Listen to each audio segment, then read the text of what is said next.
નમસ્તે, good morning વિદ્યાર્થી મિત્રો. આપણે ગયા લેક્ચરની અંદર આલ્કોહોલની રાસાયણિક પ્રક્રિયાઓ છે એ પૂરી કરી.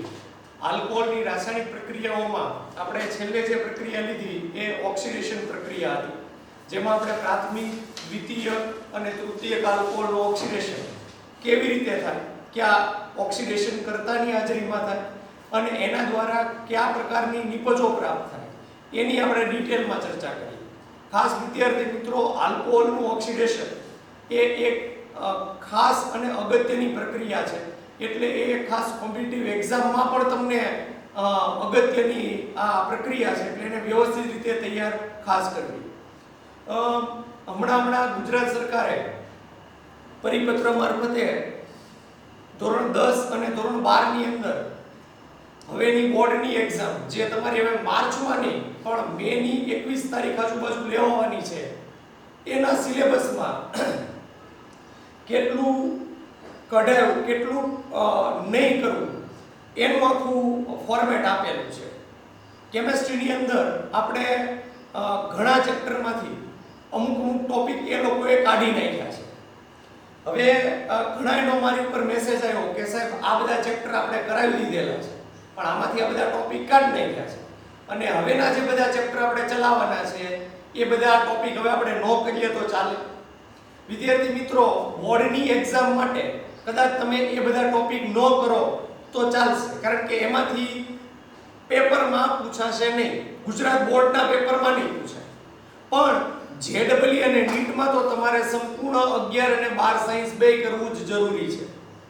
જેડબલઈ નીટ માટે કોઈ એવું ફોર્મેટ કે કોઈ એવી ગાઈડલાઈન નથી કે આટલો સિલેબસમાંથી આટલી વસ્તુ છે એને આપણે કાઢી નાખવાની છે. એ જેડબલઈ કે નીટની એક્ઝામમાં નહીં પૂછાય. એટલે ખાસ આપણે જો કોમ્પિટિટિવ એક્ઝામની તૈયારી કરતા હોઈએ, બી ગ્રુપ વાળાએ તો નીટની એક્ઝામ ઉપર જ મેડિકલ અને પેરામેડિકલ કોર્સિસમાં એડમિશન મળવાનું છે અને એ ગ્રુપમાં પણ જેને જેડબલઈ એક્ઝામ દેવાની છે એ બધા વિદ્યાર્થીઓએ તો 11 અને 12 સાયન્સનો સંપૂર્ણ સિલેબસ કરવો ખૂબ જ જરૂરી છે. એટલે વિદ્યાર્થીઓ ખાસ આવા ભ્રમમાં નહીં રહેવાનું કે આપણે જે સિલેબસ છે એ કાપી નાખેલો છે તો એ આપણે નહીં કરીએ તો ચાલશે. હા, તમે બધી થિયરી તૈયાર ન કરો એટલે એનો તમે રટ્ટો ન મારો, એ ગોખો નહીં તો ચાલશે, કારણ કે બોર્ડની એક્ઝામમાં તો જે થિયરી નીકળી ગઈ છે એ પૂછાવાની નથી. પણ જે થિયરી નથી પૂછાવાની એને આપણે સાવ જવા દેશું તો તમે જેડબલઈ નીટમાંથી એ ટોપિક આધારિત એમસીક્યુ પૂછાશે તો તમે બરોબરના ભરાઈ જશો, એમાં તકલીફ પડશે.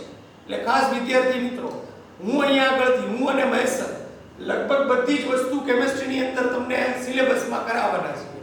જે વસ્તુ કઢાવી નાખેલી છે એ વસ્તુ પણ અમે કરાવશું, કારણ કે જેડબલઈ અને નીટ માટે તો તમારે સંપૂર્ણ 11-12 સાયન્સનો સિલેબસ પૂછાવાનો છે અને આપણો જે ગોલ છે એ ખાસ આપણે જેડબલઈ ને નીટ હોવો જોઈએ.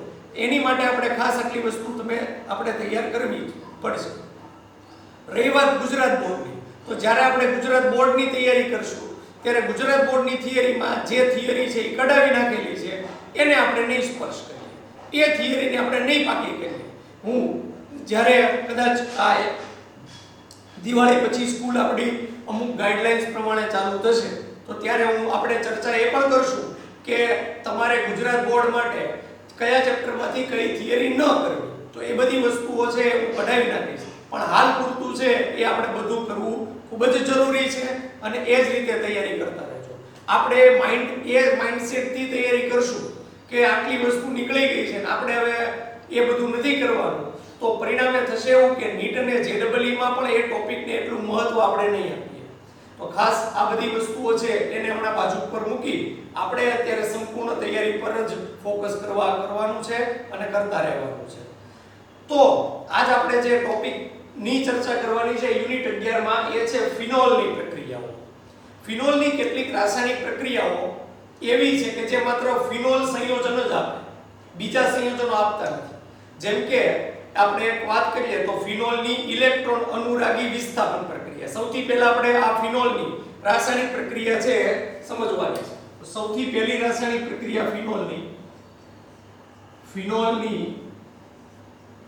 ઇલેક્ટ્રોન અનુરાગી વિસ્થાપન પ્રક્રિયા.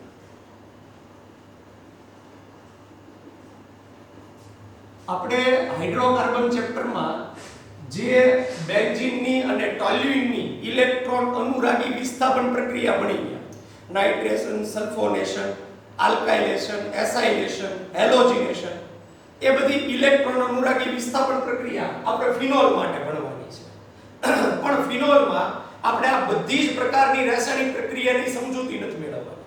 માત્ર આપણે ફિનોલમાં બે પ્રકારની રાસાયણિક પ્રક્રિયાઓ, ઇલેક્ટ્રોન અનુરાગી રાસાયણિક પ્રક્રિયાઓની સમજ મેળવવાની છે, નાઇટ્રેશન અને હેલોજિનેશન.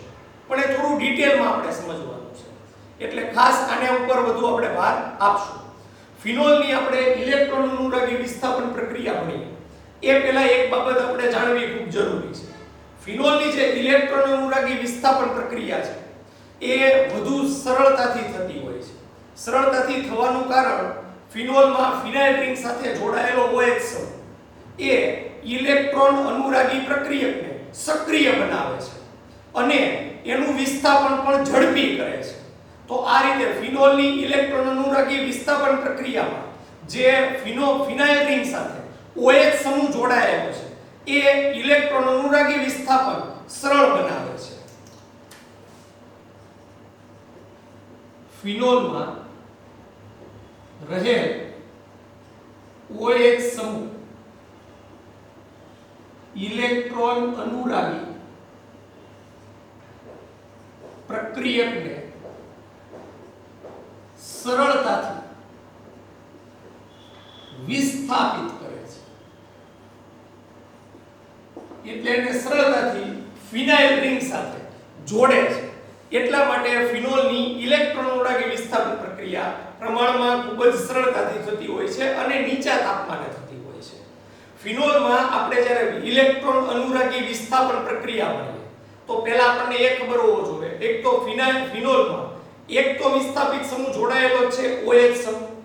તો હવે જ્યારે ઇલેક્ટ્રોન અનુરાગી વિસ્થાપિત સમૂહ જોડાશે ફિનાઇલ રિંગમાં, એ કયા સ્થાન ઉપર જોડાશે? એ જે એનો પ્રથમ વિસ્થાપિત સમૂહ છે એટલે કે OH સમૂહ છે એના આધારે નક્કી થાય. OH સમૂહ એ ઓર્થો પેરા સ્થાનનું નિર્દેશન કરે છે. એટલે ઇલેક્ટ્રોન અનુરાગી વિસ્થાપિત સમૂહ, જેને આપણે દ્વિતીય વિસ્થાપિત સમૂહ કહેશું, કારણ કે બીજો સમૂહ એની અંદર એડ થશે, એ ઓર્થો અને પેરા સ્થાન ઉપર વિસ્થાપન પામશે. OH સમૂહ દ્વિતીય વિસ્થાપિત સમૂહને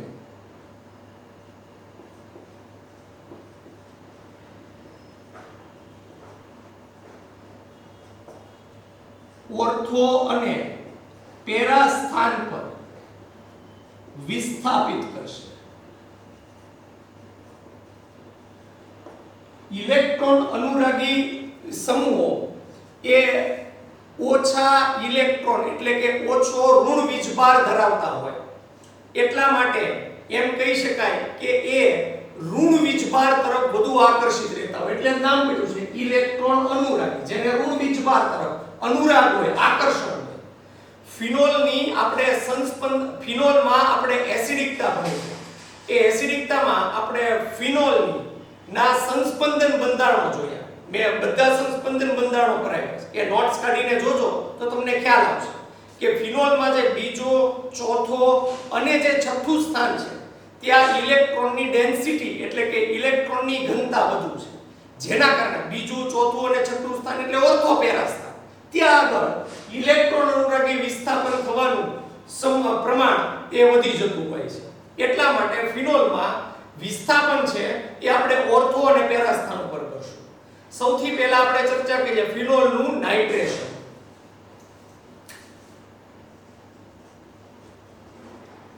ફિનોલનું નાઇટ્રેશન આપણને બધાને ખ્યાલ છે, આગળ આપણે ભણી ગયા કે નાઇટ્રેશન છે એ નાઇટ્રિક એસિડ વડે થાય. ફિનોલનું નાઇટ્રેશન પણ આપણે નાઇટ્રિક એસિડ વડે કરશું, પણ નીચા તાપમાને. ફિનોલનું નાઇટ્રેશન 298 કેલ્વિન તાપમાને થતું હોય છે. સમજીએ આપણે ફિનોલનું નાઇટ્રેશન છે એ કેવી રીતે થાય.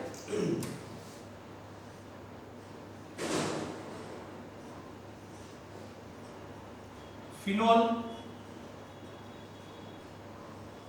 બે રીતે આપણે નાઇટ્રેશન કરવાનું છે. એમાંની પહેલી રીત આપણે સમજીએ. નાઇટ્રેશન મંદ નાઇટ્રિક એસિડ બને HNO3. મેં તમને વાત કરી 298 જેવા નીચા તાપમાને નાઇટ્રેશન જ્યારે કરીએ ત્યારે NO2+ સમૂહ જરૂરી નથી પણ તમને સમજવા માટે આ જે નાઇટ્રો સમૂહ છે NO2+ સમૂહ એ ઇલેક્ટ્રોન અનુરાગી સમૂહ છે. એ ફિનોલમાં રહેલા ઓર્થો અને પેરા સ્થાન પર વિસ્થાપિત થશે. આમ આપણને અહીંયા આગળ બે નિપજોનું મિશ્રણ મળશે. એક ઓર્થો નાઇટ્રોફિનોલ, ઓર્થો સ્થાન પર નાઇટ્રો સમૂહનું વિસ્થાપન થાય, અને બીજું પેરા નાઇટ્રોફિનોલ, પેરા સ્થાન ઉપર નાઇટ્રો સમૂહનું વિસ્થાપન થાય. તો આ રીતે આપણને ફિનોલના નાઇટ્રેશન થી બે નિપજોનું મિશ્રણ મળે છે. ઓર્થો નાઇટ્રોફિનોલ અને બીજી નિપજ પેરા નાઇટ્રોફિનોલ.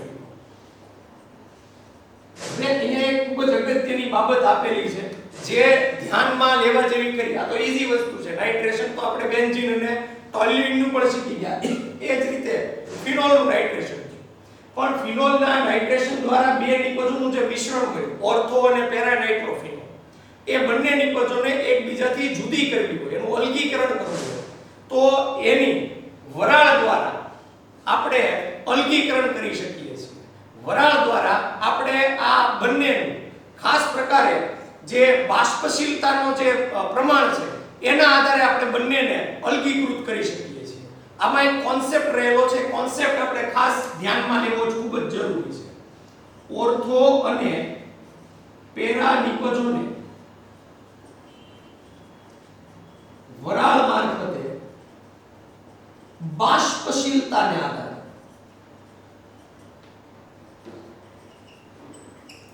અલગ કરી શકાય.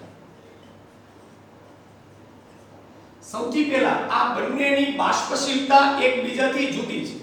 એટલે કે ઓર્થો નાઇટ્રોફિનોલ અને પેરા નાઇટ્રોફિનોલમાં જે એની બાષ્પશીલતા જે જોવા મળે છે એ બંને વચ્ચે બહુ મોટો તફાવત જોવા મળે છે. તફાવતનું એક કારણ છે ઓર્થો નાઇટ્રોફિનોલનું આપણે બંધારણ પહેલા જોઈએ, બરોબર સમજો.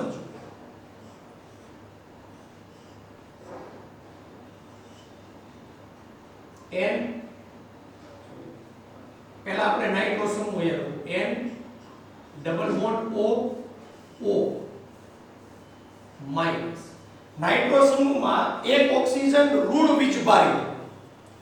હવે એના ઓર્થો સ્થાન પર અહીંયા OH લો. OH આ ઓર્થો નાઇટ્રોફિનોલ છે. ફરક એટલો કે OH ને અહીંયા દર્શાવેલા છે. એનું એક કારણ છે એ આ ઓક્સિજન જે નાઇટ્રો સમૂહમાં રહેલો ઓક્સિજન ઋણ વીજભારિત છે એ, અને ફિનોલ OH નો હાઇડ્રોજનની વિદ્યુત ઋણતા ઓછી હોય એટલે આંશિક ધન વીજભાર ધરાવે. પરિણામે આ ઓક્સિજન અને હાઇડ્રોજન વચ્ચે હાઇડ્રોજન બંધ રચાય. O અને H વચ્ચે હાઇડ્રોજન બંધ રચાય. આમ તમે જુઓ ને તો ઓર્થો નાઇટ્રોફિનોલમાં અણુની અંદર હાઇડ્રોજન બંધ રચાય છે. આ પ્રકારના હાઇડ્રોજન બંધને આંતઃઆણ્વીય હાઇડ્રોજન બંધ તરીકે ઓળખવામાં આવે છે. તો ઓર્થો નાઇટ્રોફિનોલમાં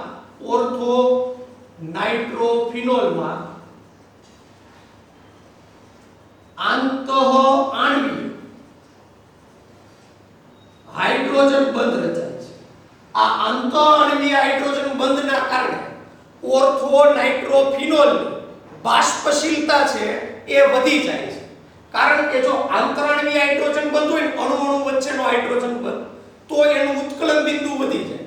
પણ આ તો આંતઃઆણ્વીય હાઇડ્રોજન બંધ છે, અણુની અંદર હાઇડ્રોજન બંધ રચાય છે, જે એના ઉત્કલન બિંદુને ઘટાડો કરવાનું કામ કરે. એટલે ઉત્કલન બિંદુ ઘટે તો બાષ્પશીલતામાં વધારો થાય. એટલે ઓર્થો નાઇટ્રોફિનોલ એ આંતઃઆણ્વીય હાઇડ્રોજન બંધ ધરાવે છે, જેથી એ વધુ બાષ્પશીલ છે. વધુ બાષ્પશીલ હોવાથી વરાળ મારફતે, પાણીની વરાળ મારફતે આપણે એને સરળતાથી પેરા નાઇટ્રોફિનોલ થી અલગીકૃત કરી શકીએ છીએ. હવે એની કમ્પેરિઝન આપણે પેરા નાઇટ્રોફિનોલ સાથે કરીએ. પેરા નાઇટ્રોફિનોલ એનું બંધારણ આપણે જોઈએ અહીંયા આગળ OH N double bond O અને આ O માઈનસ. પેરા નાઇટ્રોફિનોલમાં આ નાઇટ્રો અને OH સમૂહ એકબીજાથી વધુ દૂર છે, ઓર્થોમાં એકબીજાની નજીક હોય એટલે એમાં આંતરઆણ્વીય હાઇડ્રોજન બંધ શક્ય છે, પણ પેરાનાઇટ્રોફિનોલમાં NO2 અને OH સમૂહ એકબીજાથી વધુ દૂર છે. દૂર હોવાને કારણે એમાં આંતરઆણ્વીય હાઇડ્રોજન બંધ શક્ય નથી, દૂર છે. પણ એમાં બે અણુ વચ્ચે આંતરઆણ્વીય હાઇડ્રોજન બંધ રચાય છે. જુઓ આ નાઇટ્રો, એની બાજુમાં બીજો એક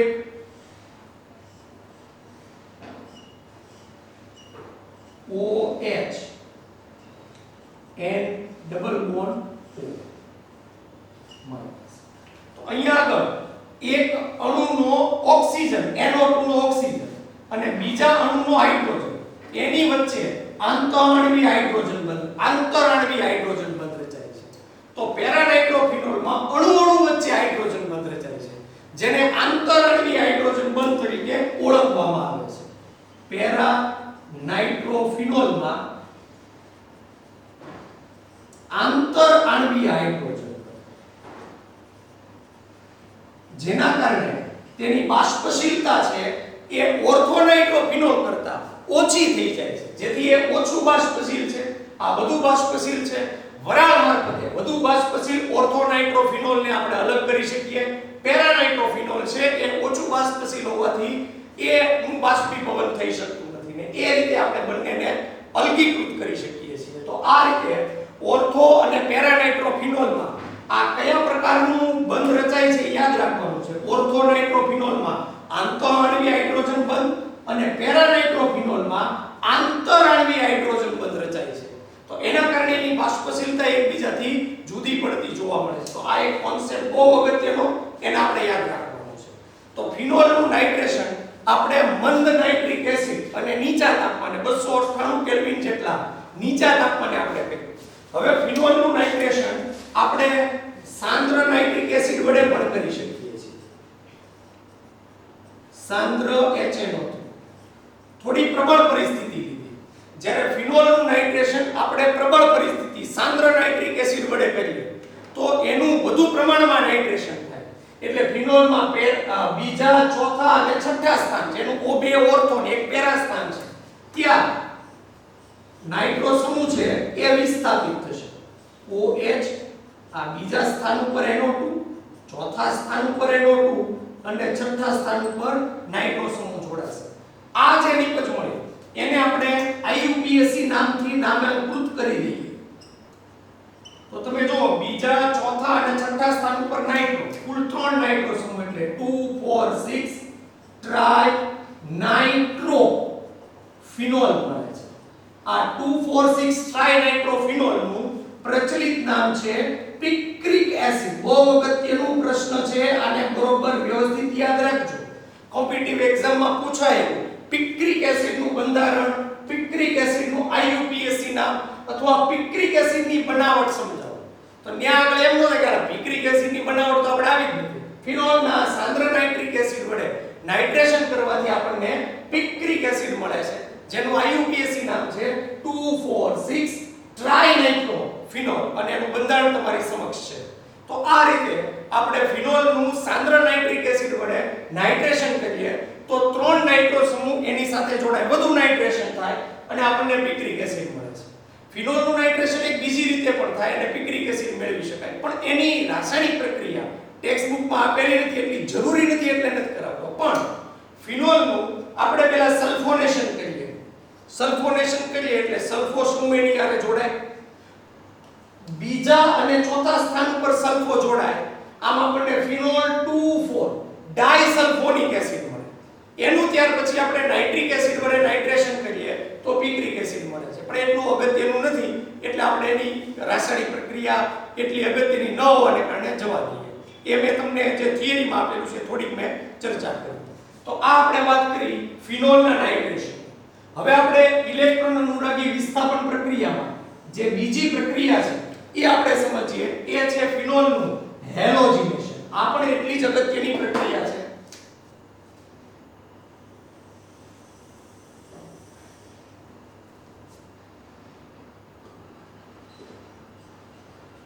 ફિનોલનું હેલોજિનેશન. ફિનોલ ફિનોલનું હેલોજિનેશન કરવા માટે આપણે કોઈ લુઈસ એસિડની જરૂર ન પડે. હવે પહેલી તો વસ્તુ લુઈસ એસિડ આપણને ખબર હોવી જોઈએ. એ શા માટે જરૂરી એ ખબર હોવી જોઈએ. આપણે અગાઉ બેન્ઝીન અને ટોલ્યુઈનનું હેલોજિનેશન શીખી ગયા, જેમાં આપણે લુઈસ એસિડની હાજરીમાં એનું હેલોજિનેશન કરતા હતા. ક્લોરિનેશન કરવું હોય તો FeCl3 ની હાજરીમાં, બ્રોમિનેશન કરવું હોય તો FeBr3 ની હાજરીમાં. પણ ફિનોલનું હેલોજિનેશન કરવા માટે આપણે કોઈ આવા FeCl3 કે FeBr3 જેવા કોઈ લુઈસ એસિડની જરૂર ન પડે. લુઈસ એસિડની જરૂર ક્યારે પડે? જો અહીંયા ધ્યાન આપજો. દાખલા તરીકે આપણે બ્રોમિનેશન કરવું છે તો આપણે શું કરીએ? Br2 અને FeBr3 લુઈસ બેઝનો એસિડનો ઉપયોગ કરીએ.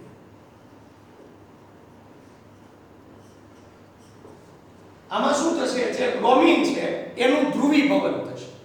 એટલે કે આમાંથી બે પ્રકારના બ્રોમિન વિષમ વિભાજનથી છૂટા પડે. એક બ્રોમાઇડ ધન આયન અને એક બ્રોમાઇડ ઋણ આયન.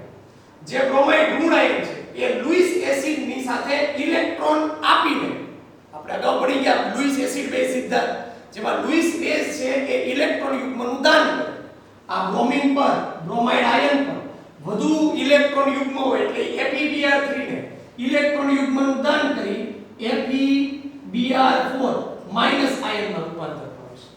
અને બીજો જે આયન છે ધન આયન બ્રોમિનનો, એ છૂટો પડશે. આ બ્રોમિનનો ધન આયન એટલે ઇલેક્ટ્રોન અનુરાગી આયન અથવા ઇલેક્ટ્રોન અનુરાગી પ્રક્રિયા, જે ત્યાર પછી બેન્ઝીન કે ટોલ્યુઈન રિંગ સાથે જોડાય છે. ફિનોલમાં આપણે આ લુઈસ એસિડ જે FeBr3 જેવા છે એનો આપણે ઉપયોગ ન કરીએ તો ચાલે. કારણ કે ફિનોલમાં જે OH સમૂહ રહેલો છે એ OH સમૂહ બ્રોમિન કે કોઈ પણ હેલોજન ધ્રુવીભવન કરવા માટે સક્ષમ છે, જેથી લુઈસ એસિડની ગેરહાજરીમાં પણ ફિનોલનું આપણે સરળતાથી હેલોજિનેશન કરી શકીએ છીએ. ફિનોલમાં રહેલ OH સમૂહ હેલોજન ધ્રુવીભવન કરે છે. તેથી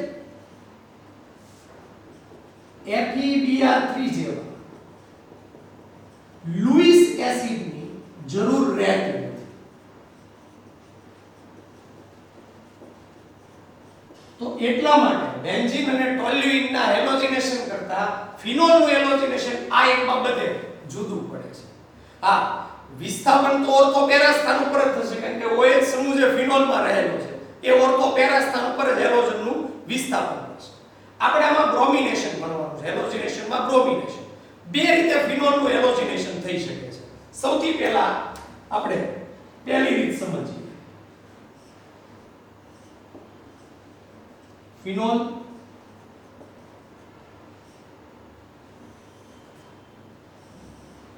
બ્રોમિનેશન, આમાં કોઈ લુઈસ બેઝની જરૂર નથી FeBr3 એટલે માત્ર Br2. પણ આ કાર્બન ડાઇસલ્ફાઇડ જેવા થોડા ઓછા ધ્રુવીય દ્રાવકમાં દ્રાવ્ય કરીને આપણે બ્રોમિન લેવાનું છે. એટલે આ ખાસ યાદ રાખવાનું છે. CH2 કાર્બન ડાઇસલ્ફાઇડ જેવા દ્રાવક વડમાં બ્રોમિનને આપણે લઈને હેલોજિનેશન કરવાનું છે.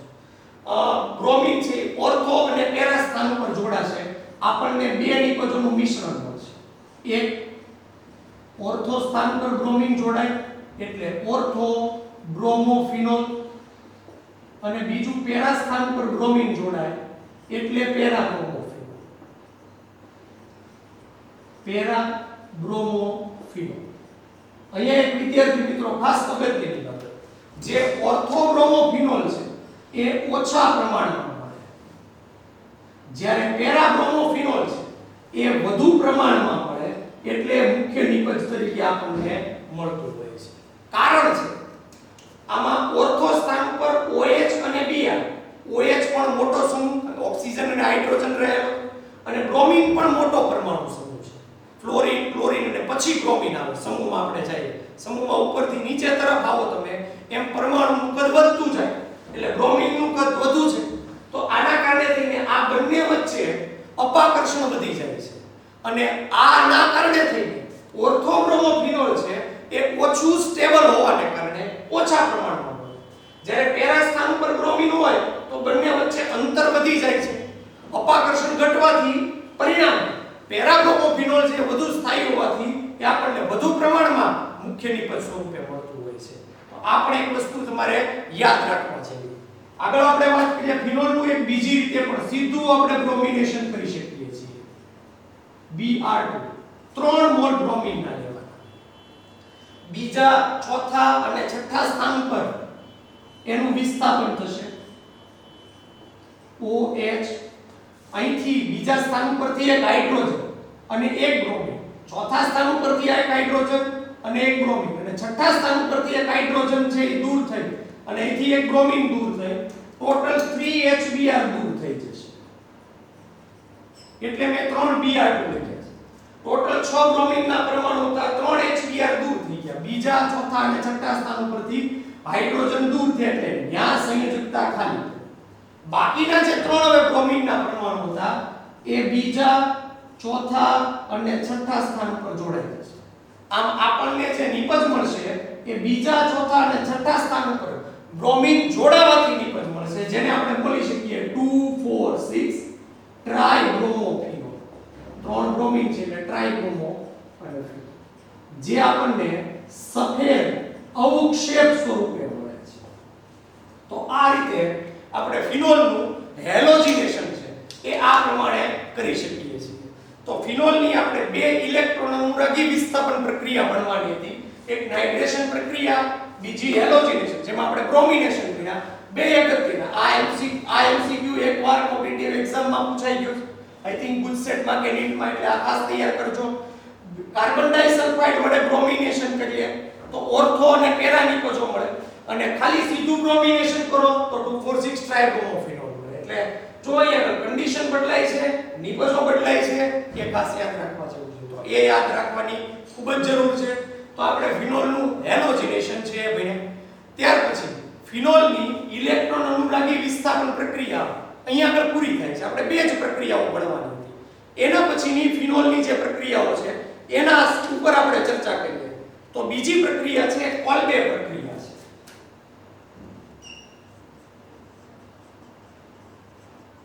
કોલ્બે પ્રક્રિયા એ આ બહુ અગત્યની પ્રક્રિયા છે, એટલે આને વ્યવસ્થિત રીતે તૈયાર કરવી ખૂબ જરૂરી છે. ફિનોલની કોલ્બે પ્રક્રિયા એટલા માટે જરૂરી છે, ઉપયોગી છે, કારણ કે એમાંથી જે નિપજ મળે છે એ નિપજ આપણા માટે ખૂબ જ અગત્યની નિપજ છે. વાત કરીએ આપણે ફિનોલની કોલ્બે પ્રક્રિયા. ફિનોલ ની સૌપ્રથમ સોડિયમ હાઇડ્રોક્સાઇડ આલ્કલી સાથે પ્રક્રિયા કરવામાં આવે.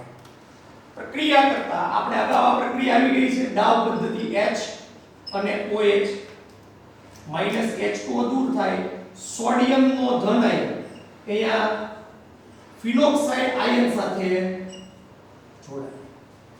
નિપજ સોડિયમ ફિનોક્સાઇડ મળે છે. હું નિપજનું નામ નથી લખતો, આ નામ આપણે આગળ આવી ગયું છે એટલે ચર્ચા નથી કરતા. સોડિયમ ફિનોક્સાઇડ મળે છે. હવે જે સોડિયમ ફિનોક્સાઇડ નિપજ મળી એની પ્રક્રિયા કાર્બન ડાયોક્સાઇડ સાથે કરવામાં આવે, CO2. કાર્બન ડાયોક્સાઇડ છે ને એનું સ્ટ્રક્ચર અહીંયા આગળ આપણે પછી લખીએ, પણ કાર્બન ડાયોક્સાઇડમાં આ કાર્બન અને બે ઓક્સિજન હોય એને હું આવી રીતે લખું તમને સમજાવવા માટે. બરોબર ધ્યાન રાખજો. હવે થશે શું, બરોબર સમજો. આ સોડિયમ ફિનોક્સાઇડના ઓર્થો સ્થાન ઉપર રહેલો હાઇડ્રોજન એ પોતાનું સ્થાન બદલી સોડિયમને એની જગ્યાએથી દૂર કરી ઓક્સિજનની સાથે જોડાઈ જશે.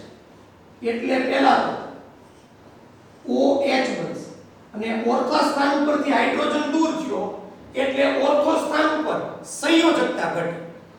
હવે કાર્બન ડાયોક્સાઇડમાં COO એ અહીંયા આગળ જોડાશે, COO એક કાર્બન બે ઓક્સિજન, અને અહીંથી જે સોડિયમ હતો અહીંયા COO માઈનસ આયન સ્વરૂપે જોડાય. આ સોડિયમ એની હારે ધન આયન સ્વરૂપે જોડાશે.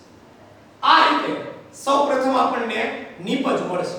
આ જે નિપજ મળી એની આપણે એસિડની હાજરીમાં પ્રક્રિયા કરી. આમ તો H+ લખો તો ચાલે, પણ આપણે દાખલા તરીકે HCl લખીએ એસિડની હાજરીમાં. તો અહીંથી Na+ અહીંથી Cl- એ NaCl સ્વરૂપે જોડાઈ જાય, દૂર થઈ જાય. જોડાણ. આ રીતે આપણને OH COOH નીકળ્યું.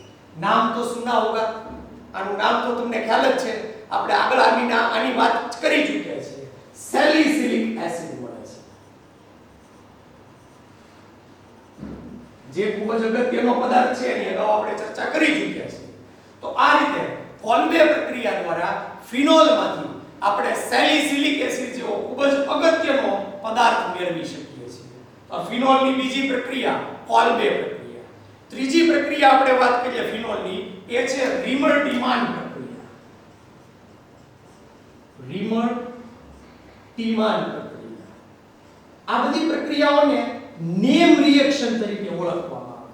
નેમ રિએક્શન એટલા માટે કારણ કે વૈજ્ઞાનિકોના નામ ઉપરથી એ પ્રક્રિયાના નામ આપેલા. જો કોલ્બે નામના વૈજ્ઞાનિકે આ પ્રક્રિયા આપેલી હતી, કોલ્બે પ્રક્રિયા.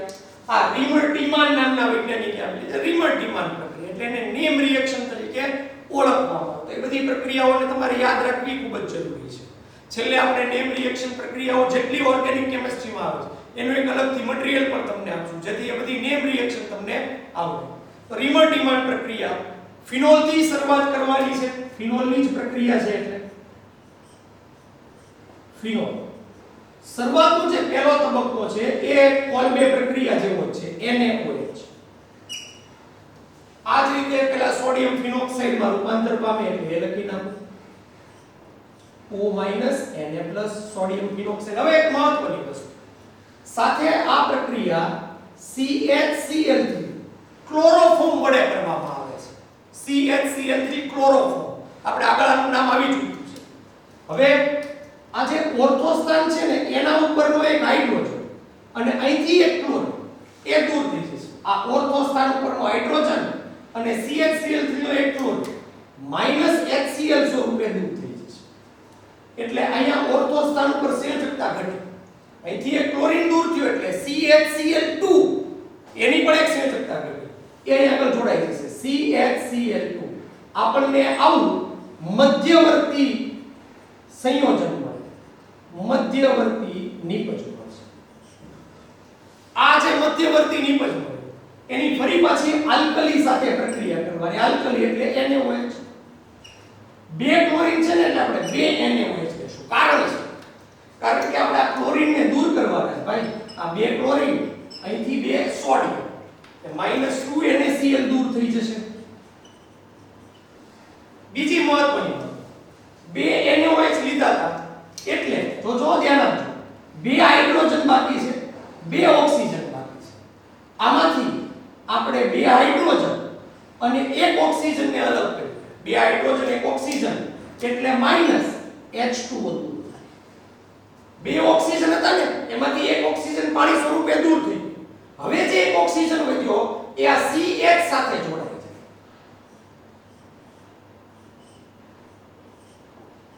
O Na CHO આલ્ડીહાઇડ સમૂહ.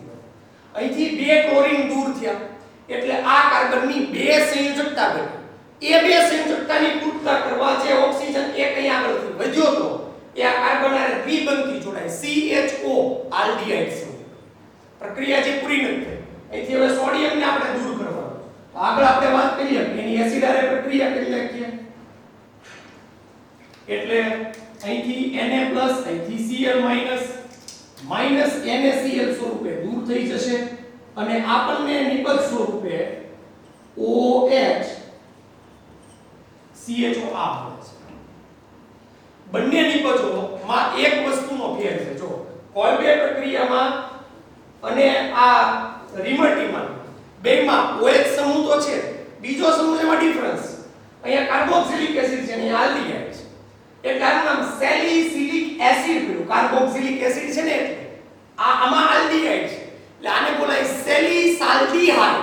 આલ્ડીહાઇડ સમૂહ છે એટલે પાછળ જો આલ્ડીહાઇડ પ્રત્યય લાગ્યો તો આ જે નિપજ મળી એ છે સેલિસાલ્ડીહાઇડ. તો આ વસ્તુ યાદ રાખવાની છે. કોલ્બે પ્રક્રિયામાં આપણને જે છેલ્લે નિપજ મળે એ ફિનોલમાંથી સેલિસિલિક એસિડ મળે છે. જ્યારે રીમર-ટીમાન પ્રક્રિયામાં આપણને જે નિપજ મળે છે એ સેલિસાલ્ડિહાઇડ નિપજ મળે છે. તો બેયમાં નિપજમાં આટલો ફેર છે એ ખાસ યાદ રાખવાનું. બેયમાં પહેલું સ્ટેપ એકદમ સરખું અને સહેલું છે, ખાલી ક્લોરોફોર્મ એ એક્સ્ટ્રા એડ થાય છે એ આપણે યાદ રાખવું પડશે. બહુ અગત્યની બે પ્રક્રિયા છે, કોલ્બે પ્રક્રિયા અને રીમર-ડીમાન પ્રક્રિયા, એટલે એને વ્યવસ્થિત રીતે તૈયાર કરવું ખૂબ જ જરૂરી છે. આગળ વાત કરીએ ફિનોલની બીજી બે પ્રક્રિયા. જગ્યા નથી એટલે એક કામ કરું, હું આનો ફોટો ખેંચી લઉં, પછી આપણે બીજી બે પ્રક્રિયા છે એ આગળ સમજી લઈએ. ત્યાં સુધી બોર્ડ વર્ક છે એને વ્યવસ્થિત રીતે જોઈ લો.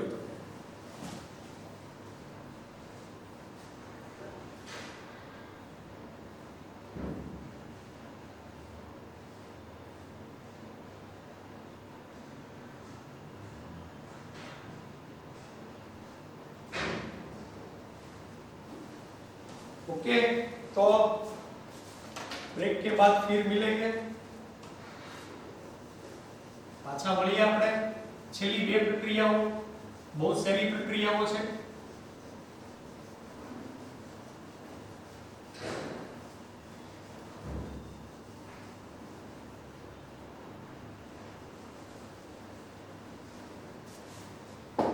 ओके, तो चौथी प्रक्रिया ફિનોલની ઝિંક પાવડર સાથે પ્રક્રિયા. આ મેં પ્રક્રિયા તમને અગાઉ સમજાવી દીધી છે, અહીં આગળ આવે છે તો આપણે એ સમજી લઈએ. ફિનોલની ઝિંક પાવડર સાથેની પ્રક્રિયા. તો પહેલા તો ફિનોલ લઈએ, એની ઝિંકની ડસ્ટ સાથે, રજ પણ બોલાય, પાવડર પણ બોલાય, જે લખો પ્રક્રિયા ડેલ્ટા. ઓક્સિજનનો પરમાણુ ઝિંક સાથે જોડાઈને ઝિંક ઓક્સાઇડ સ્વરૂપે દૂર થઈ જશે, અને અહીંયા જે હાઇડ્રોજનનો પરમાણુ છે એ બેન્ઝીન રિંગ સાથે જે આ ઓક્સિજન દૂર થયો ત્યાં જોડાઈ જાય એટલે લખવાની જરૂર નથી, આપણને બેન્ઝીન મળે છે. પ્રક્રિયા મેં અગાઉ સમજાવી દીધી, જ્યારે આપણે આલ્કોહોલની પ્રક્રિયા ભણ્યા ને ત્યારે જ આ પ્રક્રિયા વાત કરી, ધાતુ સાથેની પ્રક્રિયા. ફિનોલમાં માત્ર ઝિંક ધાતુની જ આ એક પ્રક્રિયા થાય છે, બીજી કોઈ ધાતુ સાથે ફિનોલ પ્રક્રિયા નથી આપતો. ત્યાં મેં આ પ્રક્રિયા તમને સમજાવી દીધેલી છે, એટલે એકવાર ચેક કરી લેજો. પાંચમી અને છેલ્લી પ્રક્રિયા ફિનોલની એ છે ફિનોલનું ઓક્સિડેશન.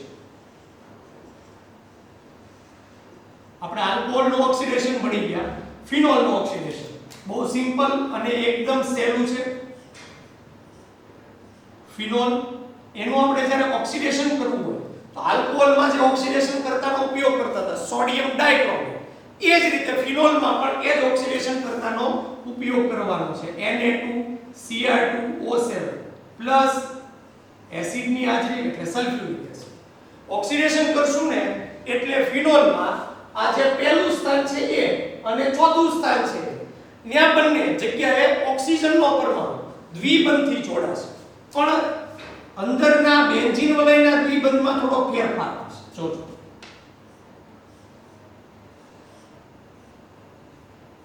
અહીંયા ઓક્સિજન દ્વિબંધથી અને અહીંયા ઓક્સિજન દ્વિબંધથી જોડાશે. હવે અહીંયા જે એકાંતરિક દ્વિબંધ હતા એમાં થોડો ફેરફાર થશે. અહીંયા દ્વિબંધ તમે કરો એટલે આ કાર્બનની 1 2 3 4 અને 5 સંયોજકતા થઈ જાય, વધી જાય, એટલે અહીંયા દ્વિબંધ કરવાનું છે, એક એની સામે દ્વિબંધ કરવાનું છે. આપણને આવી નિપજ મળે છે. નિપજનું નામ છે બેન્ઝોક્વિનોલ. બેન્ઝોક્વિનોલ નિપજ મળે છે. બહુ અગત્યની નિપજ, આનું નામ ખાસ યાદ રાખવાનું છે તમારે. બેન્ઝોક્વિનોલ નિપજ આપણને મળે છે, જેનો રંગ ખૂબ જ ઘેરો રંગ હોય છે. એટલે જેવું ફિનોલ છે એ રંગહીન છે, જેવું એનું ઓક્સિડેશન કરીએ ઘેરો રંગ મળે એ દર્શાવે છે કે આપણને બેન્ઝોક્વિનોલ નિપજ છે મળી ગઈ છે. તો આ રીતે આજ આપણે ફિનોલની ટોટલ 5 પ્રક્રિયાઓ ભણી. એમાં પહેલી ઇલેક્ટ્રોન અનુરાગી વિસ્થાપન પ્રક્રિયા, જેમાં આપણે નાઇટ્રેશન હેલોજનેશનની ચર્ચા કરી. બીજી પ્રક્રિયા આપણે વાત કરી કોલ્બે પ્રક્રિયા. ત્રીજી રીમર-ડીમાન. કોલ્બેમાં આપણને સેલિસિલિક એસિડ મળે, રીમર-ડીમાનમાં આપણને સેલિસાલ્ડિહાઇડ મળે. ચોથી પ્રક્રિયા ઝિંક પાવડર સાથેની બેન્ઝીન મળે છે. પાંચમી પ્રક્રિયા ઓક્સિડેશન, જેમાં આપણે બેન્ઝોક્વિનોલ નિપજ મેળવી. ખાસ આ જે નામ છે ને એ પ્રચલિત નામ છે, એનું આઈયુપીએસસી નામ કેવી રીતે આપવું ઈ જરાક વિચારજો. બરાબર, ટેક્સ્ટ બુકમાં નથી આપેલું પણ ટ્રાય કરજો કેવી રીતે એનું આઈયુપીએસસી નામ આપવું. કદાચ પૂછાય કે આ બેન્ઝોક્વિનોનનું આઈયુપીએસી નામ જણાવો તો તમને ખબર હોવી જોઈએ. એ ટ્રાય કરજો. હું નથી કરાવતો એટલા માટે કારણ કે તમે એના આઈયુપીએસી નામ વિશે વિચાર કરો અને એના પાછળ વધો. તો અહીંયા આગળ આપણે ફિનોલની જેટલી રાસાયણિક પ્રક્રિયાઓ હતી એ સમાપ્ત કરીએ. આવતા લેક્ચરમાં આપણે આટલા જે ટોપિક ભણ્યા એના આધારે કેટલાક લખાણ સંબંધી પ્રશ્નો છે, કેટલાક કોયડાઓ છે એ આપણે સોલ્વ કરશું અને કેટલીક થિયરી આગળ વિચારશું. તો આવતા લેક્ચરમાં આપણે મળશું ત્યારે આપણે ફિનોલનો આ ટોપિક પૂરો કર્યો. હવે આપણે ત્રીજો જે ક્રિયાશીલ સમૂહ છે ઈથર એના ઉપર આગળ વધીશું. ત્યાં સુધી આપણે આ લેક્ચરને વિરામ આપીએ. આટલું બોર્ડ વર્ક છે એ તમને પીડીએફ સ્વરૂપે કે તમને ઇમેજ સ્વરૂપે નહીં મળે. જે આની પહેલાનું બોર્ડ વર્ક હતું એ જ મળશે. એટલે ખાસ જ્યારે લેક્ચર જુઓ ત્યારે ચોથી અને પાંચમી પ્રક્રિયા છે એ લખી નાખજો. તો અહીંયા સુધી આપણે રાખીએ આ લેક્ચરને. આવતા લેક્ચરમાં પછી પાછા આપણે મળશું. આવજો.